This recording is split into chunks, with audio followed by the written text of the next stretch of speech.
No último verão, inventou-se no TikTok uma forma alternativa de conhecer pessoas e encontrar o amor: ir ao supermercado. De 7 a 8, hora de ligar en Mercadona. Ahora todo el mundo me parece que está aquí de 7 a 8. Para lo mismo. O primeiro vídeo surgiu de uma atriz e comediante espanhola, mas chegou rapidamente a Portugal. Então, viemos ao Mercadona da Figueira da Foz tentar testar a teoria do ananás para ver se isto funciona como em Espanha.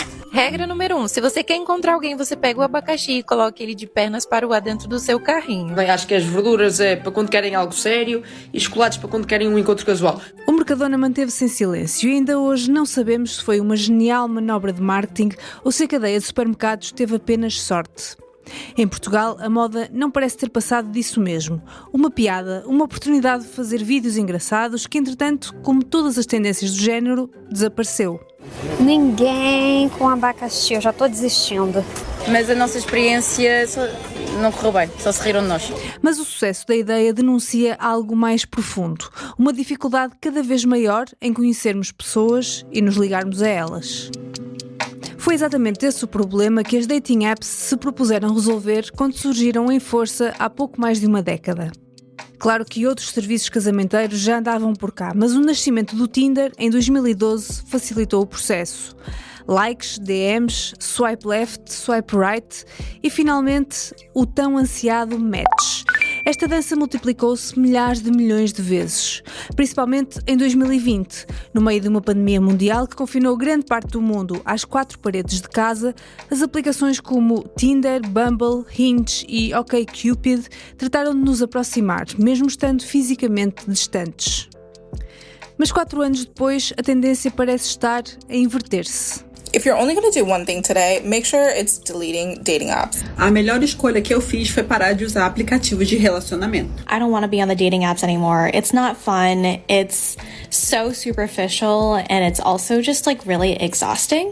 Um inquérito da Forbes a 1000 utilizadores norte-americanos, publicado este ano, concluiu que 79% da geração Z está cansada das aplicações de encontros.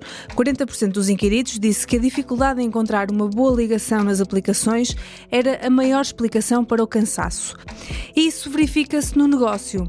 Desde que entrou na Bolsa, em 2021, até agora, o valor das ações do Bumble caiu 92%. E a Match Group, a empresa dona do Tinder e de outras apps de encontros, caiu cerca de 80% desde a mesma altura. So I'm talking to my friends and they're like, no one's on dating apps anymore. We're all in run clubs. I'm just like, what? Yeah, forget about Bumble and Hinge. It's all about Strava. Mas há alternativas, grupos de corrida ou caminhadas especiais para solteiros, festas exclusivas, jantares de grupo para desconhecidos.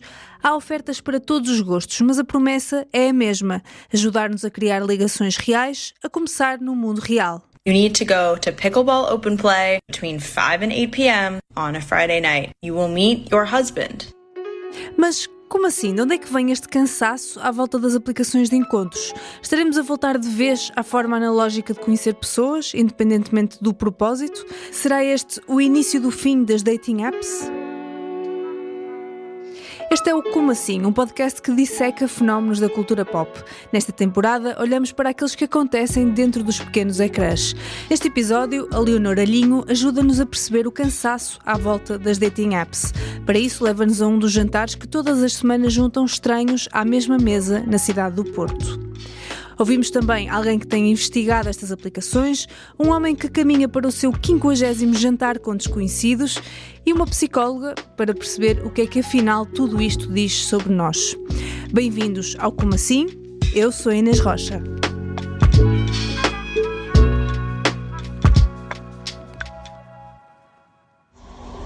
Bem, nunca tinha pensado no quão estranho é entrar num sítio, num restaurante e não saberes quem é a tua mesa ou que pessoas deves cumprimentar porque se vão sentar contigo. Isso é esquisito, no mínimo. Vou manter updates. Na minha curta carreira como jornalista já escrevi sobre crimes, greves, exposições, ocorrências locais ou eventos internacionais. Mas esta foi a primeira vez que o meu trabalho passou por combinar um jantar com 6 completos desconhecidos. Partilhava receios e estranhezas normais de quem está prestes a passar 2 horas com pessoas que nunca viu. Mas também tinha outros, como o medo cético de que estes algoritmos falhem redondamente e que de repente estivéssemos ali reunidos por características supérfluas como o nosso ódio por fruta na pizza. Que, apesar de importante, não chega para fazer conversa tanto tempo. Mas antes de contar mais sobre essa experiência, primeiro temos de conhecer o caminho que leva alguém a um sítio daqueles. E está intimamente ligado às dating apps, ou pelo menos ao seu declínio. No mercado das aplicações de dating, o Tinder continua a ser a app mais popular, com 530 milhões de downloads desde o seu lançamento em 2012. Mas nos últimos anos, o gigante começou a cair. Surgiram outras aplicações que lhe retiraram algum espaço, como o Bumble, o Hinge ou o Grindr. E a maneira como a sociedade olha para elas também foi mudando. Sim, desde que eu comecei a estudar as aplicações e quem usa estas aplicações, consigo registar algumas diferenças. Mas enquanto, talvez em 2016, 2017, as pessoas ainda se apresentavam de uma forma muito reservada, é dizer, as fotografias ainda se escondiam um pouco nos seus perfis, fosse nas fotografias, fosse nas biografias, hoje não. As pessoas colocam fotografias nas quais é possível identificá-las, por assim dizer, contam um pouco mais sobre elas também nas biografias. Acabámos de ouvir Rita Sepúlveda, investigadora da IC Nova da Universidade Nova de Lisboa e autora de Swipe, Match, Date, um livro que aborda vários aspectos da exploração destas plataformas de encontros online, nomeadamente o que leva as pessoas a instalarem as dating apps.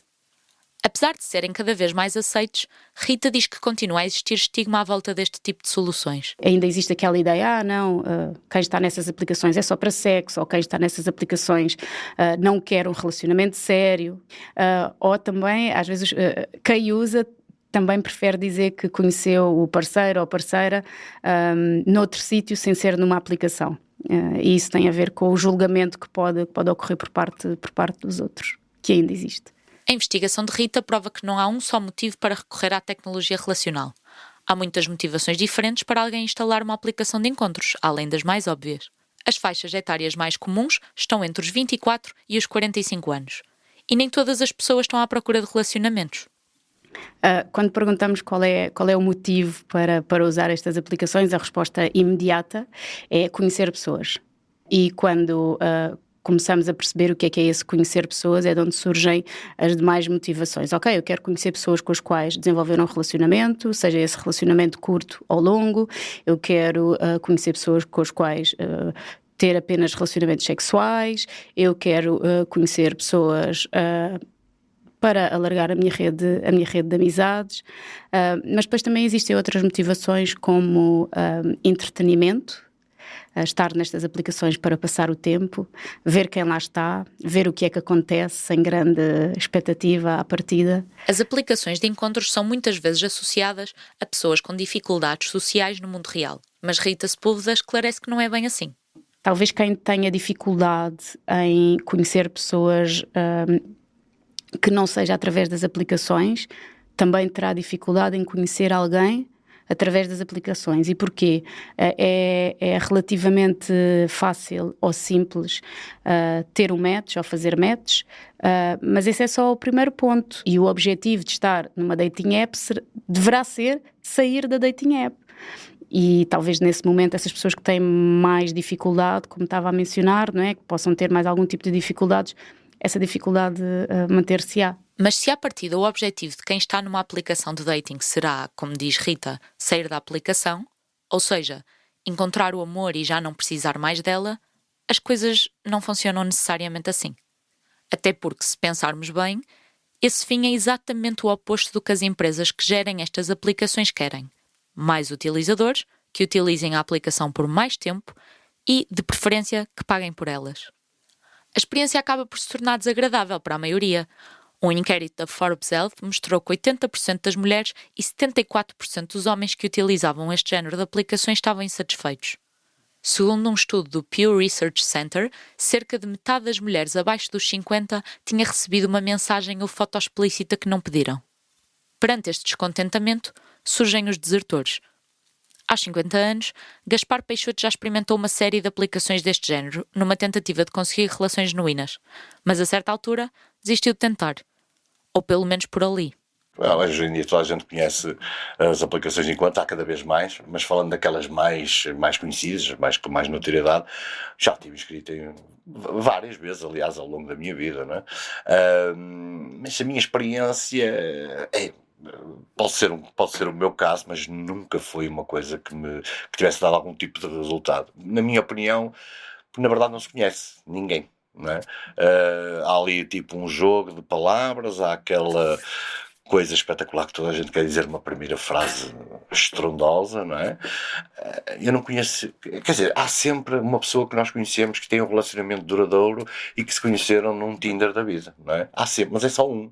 Eu, às vezes quando me contam isso eu penso logo que é um mito urbano, porque é mais ou menos como aquela pessoa que jogou o Euromilhões e não registrou e saiu, toda a gente conhece uma pessoa assim, porque é um mito urbano. Para mim as apps de encontro é completamente frio. Eu a brincadeira, digo mesmo uma brincadeira, que é, eu chamo-lhe o talho. Porque basicamente é escolher, mas para mim não me transmite a realidade. Portanto, ao longo dos anos, eu tenho 50 anos, não sei quantas vezes é que tive escrito, e depois saio, e depois dentro. Eu vou dizer 3 encontros que eu tenho, mas eu não me estou a lembrar sequer. Gaspar não é caso único.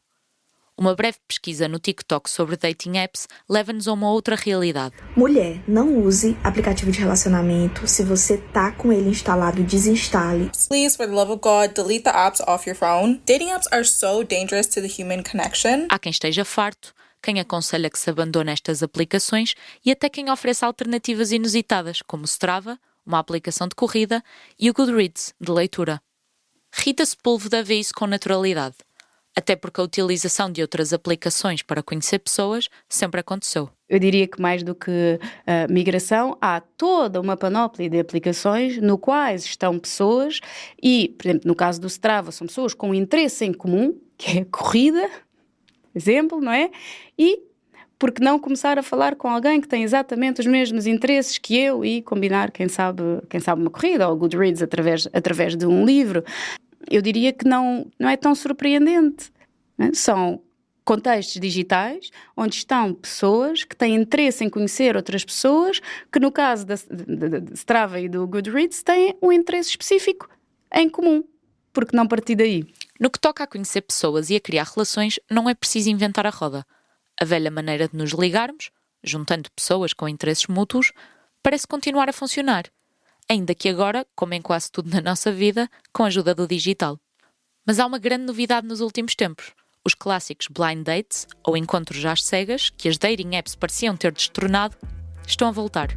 E a ter muito sucesso. Em 2023, 2 amigos franceses a viver em Lisboa lançaram uma aplicação com o objetivo de combater a solidão na sociedade atual. O conceito? Organizar jantares entre pessoas que nunca se viram na vida. Não propriamente para ajuntarem pares românticos, mas simplesmente para se conhecerem. Chamaram a aplicação Time Left. Depois de Lisboa, chegaram a Braga, Faro, Coimbra, Porto, mas também a outros países. Hoje, o Time Left funciona com 285 cidades espalhadas por 65 países. Já chegou a um total de 60 mil estranhos, reunidos em 10 mil jantares. E Gaspar Peixoto, cansado das aplicações de encontros e sequioso por novas relações mais orgânicas, é um deles.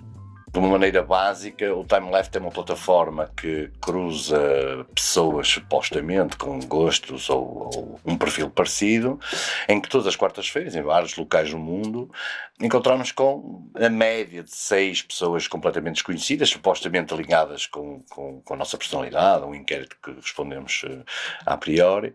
Basicamente começa por aí, onde as conversas se desenvolvem e passa-se um bocado fora do que é a normalidade dos dias de hoje. Basicamente, isto foi alguns em novembro do ano passado que fiz a inscrição. Eu estou com 47 jantares, ou seja, até agora falhei um, que foi no dia que eu jogava Portugal.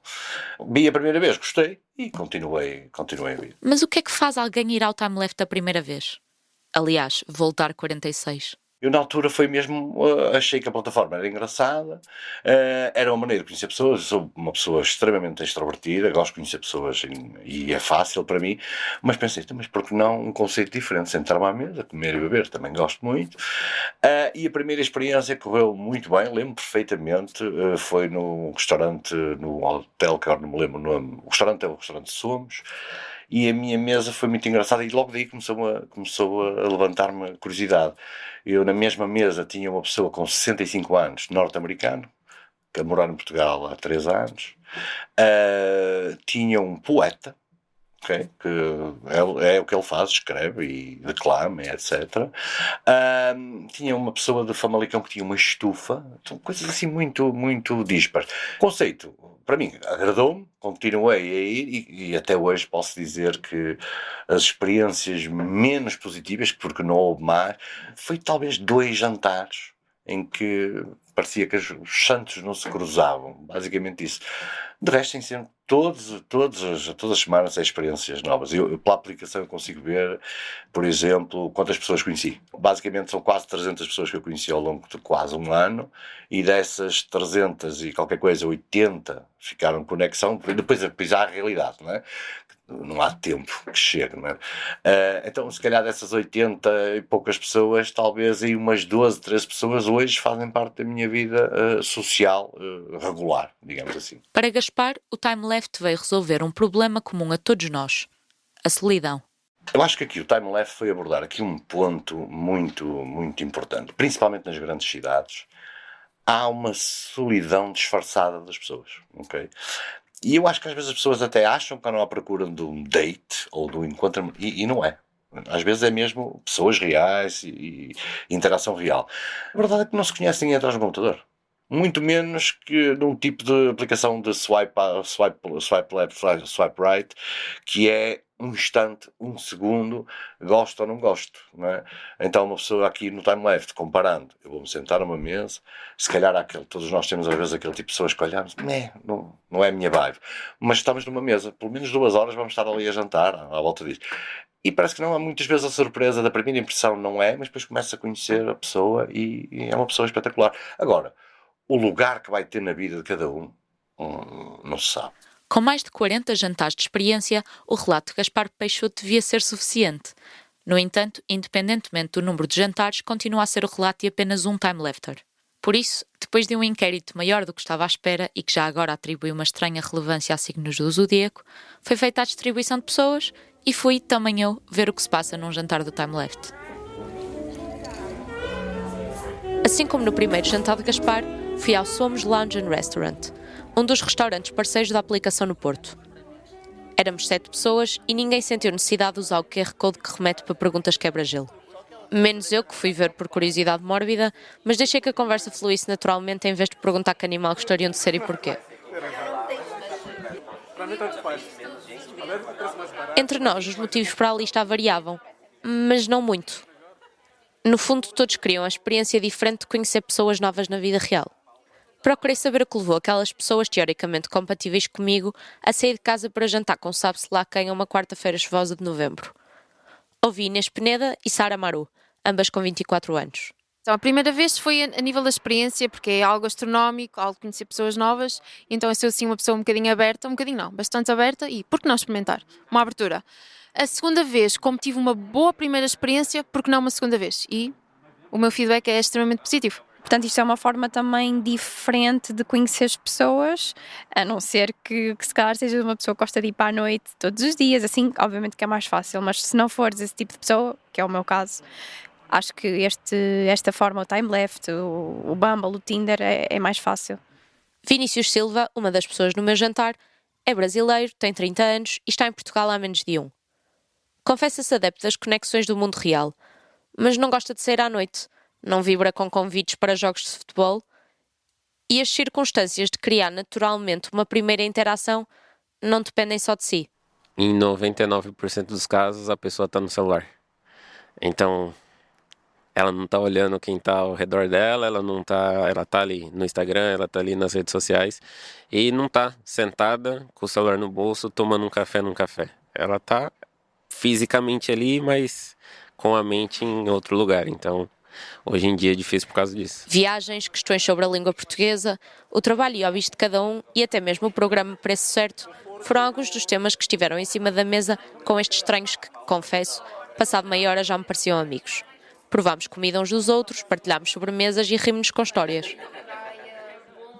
E se o jantar corre bem porque o algoritmo jogou a nosso favor, a união de time lefters naquilo a que chamam last drink, nem por isso. O que é o last drink? Mais ou menos a meia hora do final do jantar, recebemos um convite por e-mail para nos juntarmos num bar com todas as pessoas que no Porto e naquele dia também foram jantar com estranhos. Mas aqui a taxa de sucesso não é tão alta. É que um dos motivos para alinhar num jantar de time left é exatamente não gostar de conhecer pessoas em bares e discotecas. E nesse caso, uma maré de estranhos potencialmente alcoolizados a uma quarta-feira pode ser intimidante. Por isso acabam por se perder os mais caseiros pelo caminho. Esta experiência fez-nos perceber que não é preciso ser introvertido, ter ansiedade social ou estar absolutamente desprovido de capacidades de socialização para ir ao time left. Mas a verdade é que, se olharmos para trás, durante toda a história as pessoas sempre se conheceram e relacionaram sem este tipo de muletas. Encontravam-se entre amigos, na igreja, na escola e na universidade, e casavam-se normalmente cedo, e para a vida toda. Um gráfico que de tempos a tempos vai parar às redes sociais e que é da autoria de Michael Rosenfeld, Ruben Thomas e Sonia Hosen, mostra que as formas mais populares de conhecer um parceiro em 1940 entraram todas em declínio desde então. Através da família, trabalho, escola, universidade, amigos, tudo isto caiu. À exceção da ligeira curva ascendente dos que se conheceram em bares e restaurantes a partir de 2010 e a vertiginosa linha das relações online. Então, por que é que hoje tanta gente recorre à tecnologia para procurar relações? Perguntei isso mesmo a Luana Cunha Ferreira, psicóloga, terapeuta familiar e professora na Faculdade de Psicologia da Universidade de Lisboa.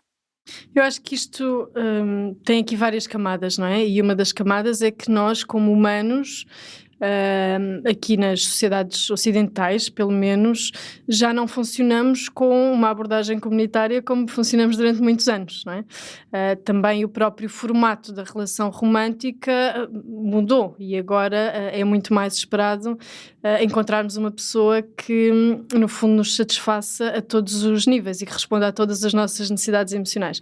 Então temos aqui um paradoxo, não é? Temos muito mais necessidades para uma pessoa responder e estamos em muito menos sítios onde, factualmente, estas pessoas podem ser encontradas. Mas as dating apps mudaram a forma como nos relacionamos ou vieram somente acompanhar uma mudança que já estava a acontecer? Ambos. Eu, como psicóloga sistémica, nunca sei bem onde é que é o início e onde é que é o fim, não é? Portanto, as coisas são muito circulares. Agora, claro que na forma como eu vejo, por exemplo, os meus clientes, não é?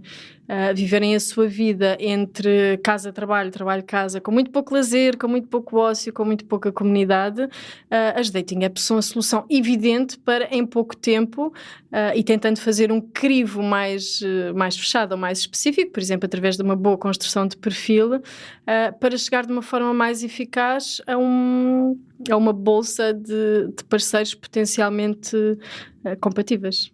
Para a psicóloga, o cansaço das dating apps é, de modo mais amplo, um reflexo de um cansaço digital geral.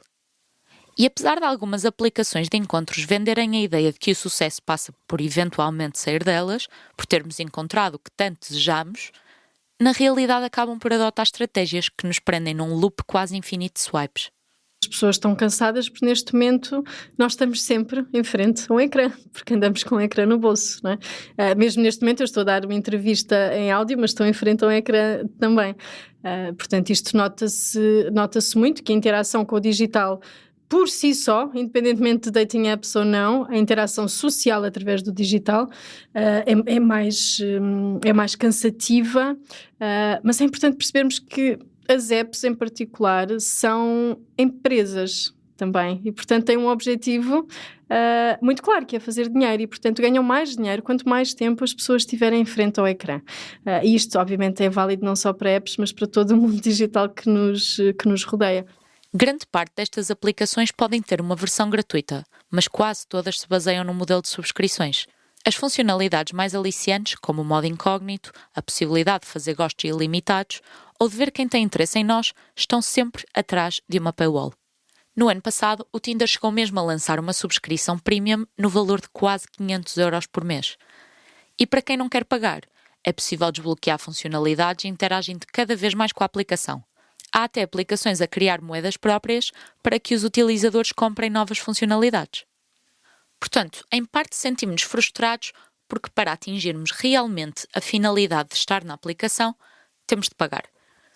Mas esses sistemas de swipe e likes que quase parecem um jogo também nos pagam de outra forma. Como? Com breves vislumbres daquilo que realmente queremos. Dopamina. Sabemos que estes processos de gamificação, não é? Portanto, quase um passar de nível, esta coisa do swiping está muito acoplada a uma ideia de novidade, não é? De cada vez que nós fazemos um swipe temos a prenda de uma nova imagem onde depois podemos tomar decisões, não é? E nós também gostamos de tomar decisões e dizer o que é que gostamos e não gostamos. Portanto, isto no fundo, está muito a brincar com o nosso cérebro, não é? E com o nosso sistema de recompensas, que naturalmente é exatamente o mesmo sistema que está envolvido em consumos mais problemáticos, seja de drogas, seja de álcool, seja de relações tóxicas, seja de compras, seja do que for, não é? Portanto, em cada coisa que nos parece que pode estar a correr bem numa interação com uma app, nós recebemos um shot de dopamina que gostamos muito e que no fundo tem uma mensagem encapsulada que diz vai lá fazer isso outra vez, e agora outra vez, e agora outra vez, não é? Portanto, é este processo de jogo com recompensa que depois pode dar aso a cravings, a comportamentos mais compulsivos e que depois podem ter também toda a frustração e outros sintomas psicológicos associados. E se o nosso FOMO e FOBO, o medo de perder e o medo de existir uma opção melhor do lado de lá, estão sempre em jogo, podemos começar a olhar para as relações como descartáveis? Sim, este facto está intimamente ligado com um pensamento comum. A ideia de que anda por aí alguém que cumpra todos os nossos requisitos e responda a todas as nossas necessidades. Vai haver uma pessoa parceira super compatível para mim, não é? Portanto, vai haver alguém que não tenha defeitos e que seja um encaixe absolutamente perfeito e que, portanto, que eu também não tenho que fazer nada, não é? Porque se é um encaixe perfeito, ninguém aqui tem que mudar. E isso é uma ideia muito perigosa, mas muito alinhada com o ideal de amor romântico, não é? Em que vai haver alguém que responde a todas as nossas necessidades. E claro que se nós estivermos num grupo de amigos a sair à noite, ou na faculdade, como estávamos a falar há pouco, no bar da faculdade, há um número relativamente limitado de parceiros, não é? A quem nós conseguimos dar atenção, se calhar para avaliar de forma muito prematura as suas possibilidades ou as nossas possibilidades. E quando estamos em frente a uma dating app, parece o infinito, não é? E, portanto, pode haver também esta ideia de responsabilidade. Eu tenho a responsabilidade de procurar o que é melhor para mim. E como é que eu vou ter a certeza, não é? E, portanto, isto pode desenvolver esta sede, não é? De encontrar sempre mais e melhor, que no fundo, eu não sei se é uma perspectiva de descartar mais facilmente as relações, acho que é mesmo uma perspectiva mais de consumo, não é? Portanto, de consumir pessoas, de consumir corpos. E apesar de haver razões válidas para explorar o que as aplicações têm para oferecer, o que nos fez chegar aqui? O que é que o sucesso e depois o cansaço generalizado em relação a este género de aplicações diz realmente sobre nós? Acho que nós não queremos ouvir aquilo que estes fenómenos nos estão a tentar dizer.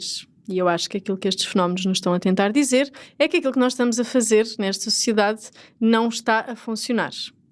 Nomeadamente relações muito focadas no poder de um sobre outro, relações muito focadas em papéis de género ainda bastante conservadores, relações onde andamos todos a fingir que queremos alguma coisa que afinal se calhar não queremos, relações onde a monogamia, por exemplo, aparece como algo evidente e simplesmente uma não escolha, e outros tipos de relações não são tão valorizadas, e também este foco absolutamente excessivo, e aqui posso fazer voz grossa, não é? Porque vejo isto no meu trabalho todos os dias, não é? Como psicóloga e como terapeuta familiar, este foco absolutamente excessivo no trabalho e na produtividade, que é algo tão pouco humano, não é? Sem tempo nenhum para ócio, para prazer e para lazer. E, portanto, vamos agora inventar mais uma coisa que nos vai satisfazer rapidamente quase esta sede existencial de identidade, de conexão, de pertença e de significado. Mas lá está, eu não sou pessimista, eu acho que tudo aquilo que vem à partida vai ter um uso e vai ter um ajustamento e entretanto depois as coisas vão mudar outra vez, e já vejo hoje em dia muita gente a usar estas aplicações ou estas tecnologias relacionais de uma forma muito saudável e muito eficaz. Claro que para isso é preciso algumas linhas de orientação. Depois do jantar do Time Left, não tinha que confirmar com Luana Cunha Ferreira que, de facto, por mais rodeados de pessoas que estejamos ao longo dos nossos dias, em casa, no trabalho, na rua, é inegável que nos sentimos sozinhos, excluídos, mesmo os mais extrovertidos, mesmo os mais sociáveis. É natural que procuremos alternativas que estejam literalmente à mão para diminuirmos este tipo de solidão. Por isso, não, este episódio não serve para demonizar as aplicações de encontros. O sentimento de pertença é bom e é razoável que nos queiramos conectar com pessoas com os mesmos gostos ou pelo menos com a vontade partilhada de conhecer alguém e estabelecer novas relações. Mas é importante que nos questionemos com frequência. Queremos verdadeiramente conhecer alguém? Ou queremos sentir rapidamente que alguém nos quer? Estamos à procura do que sabemos que queremos? Ou estamos à procura de saber o que queremos? E não me quero sentir só uma foto, um nome e uma breve descrição numa aplicação. Mas será que a gamificação destas aplicações não me faz olhar assim para quem lá está? No fundo, queremos conhecer pessoas ou consumir e colecioná-las?